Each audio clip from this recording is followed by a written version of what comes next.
सकाळी कधी अनुराग आमच्या घरला आला आणि डायरेक्ट मला म्हटला भावा जायचं चल. मी म्हटलं ओ कुठं. तो म्हटला भावा जायचं आपल्याला सांगोल्यापाशी. अनुराग त्यांच्या गावातली कधी वारी चाललेली पंढरपूरला. अनुराग त्यांच्या पप्पांनी कधी जेवण ठेवले तिकडे आम्हाला जायचं होतं. मी बरोबर सांगोल्यापाशी पोहोचलेलं कारण तिथं त्यांची वारी पोहोचलेली. अनुराग त्यांचा पप्पा कधी वारी संघ असं यालतीत.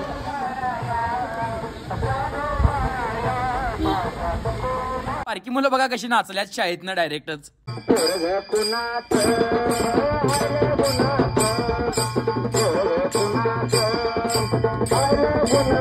पहिल्यांदाच वारीमध्ये नाचलो करू एक्सपिरियन्स एकदम खतरनाक.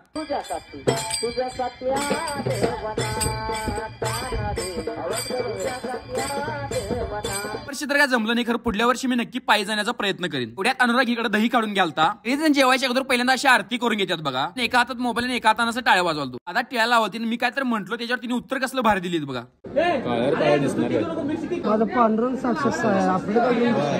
भारी बोलू की तुम्ही सांगा कमेंट मध्ये. पारका मुलगा कसला भारी दिसालाय की नाही. ह्या दादांची सही जागा आहे बघा. हिने सही जण राहायला दिल्यात आता इथे.